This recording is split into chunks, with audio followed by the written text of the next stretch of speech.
여러분 안녕하십니까? 이어서 광주 전남권 소식입니다. 국제인공지능 학술대회인 글로벌 AI 컨퍼런스 아이콘 광주 2025가 오늘 개막해 이틀간의 일정에 돌입했습니다. 이번 학술대회는 인공지능 국내 최고의 권위자로 알려진 김진형 카이스트 명예교수와 디지털 이노베이션 개념을 학문적으로 최초로 정립한 유현진 교수가 AI에 관련한 기조 강연을 진행했습니다.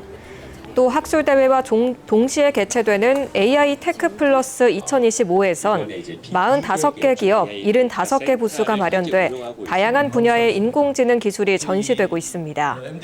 강기정 시장은 환영사에서 국가 AI 컴퓨팅 센터 유치, 국가 AI 연구원 설립, AI 집적단지 지정 등 3대 과제를 제시하고 광주를 AI 중심 도시로 만들겠다는 각오를 밝혔습니다. 정부가 추진하는 농어촌 기본소득 시범 사업에 전남에서는 16개 군이 신청한 것으로 나타났습니다. 농림축산식품부는 전국 인구 감소 지역을 대상으로 농어촌 기본소득 시범 사업 공모를 접수한 결과 49개 군이 신청했고 선정 규모의 8.2배 수준이라고 밝혔습니다. 농어촌 기본소득 시범 사업은 내년부터 2년 동안 인구 감소 지역 6개 군을 대상으로 주민등록을 두고 30일 이상 거주하는 주민에게 매달 15만 원씩 지역사랑 상품권을 지급하는 사업입니다. 농림축산식품부는 제출된 서류를 평가해 이달까지 6개 시범 지역을 발표할 예정입니다. LPGA BMW 레이디스 챔피언십 대회가 내일부터 해남에서 열리는 가운데 공식 기자회견에 참석한 주요 선수들이 바람이 관건이라며 입을 모았습니다.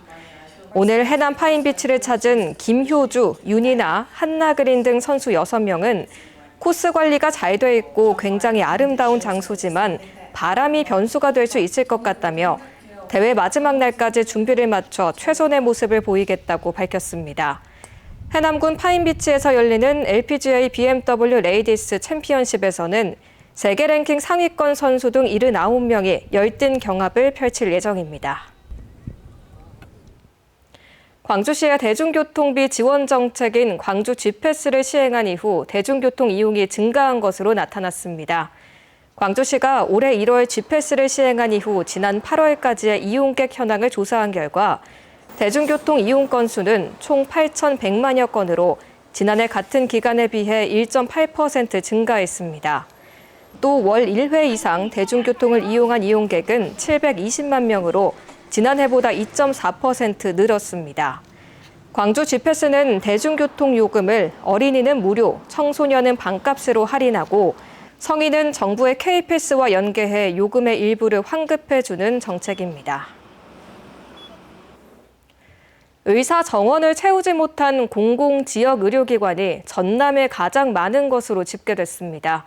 전진숙 더불어민주당 의원이 분석한 자료에 따르면 전국 17개 시도 보건의료기관의 정원 대비 부족한 의사 수는 총 543명으로 전남은 이 중 21%, 115명이 부족한 실정입니다.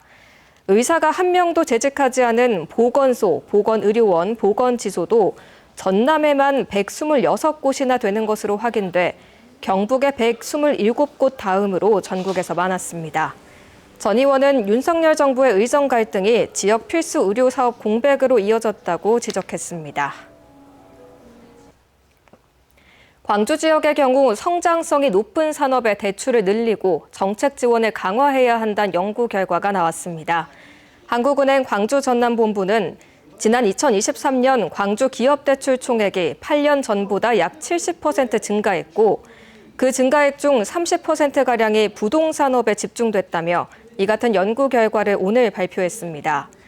그러면서 정보통신업 등 성장률이 높은 산업으로 대출이 배분되지 못하면 장기적 성장 잠재력에 부정적인 영향을 미칠 수 있다는 점을 시사했습니다.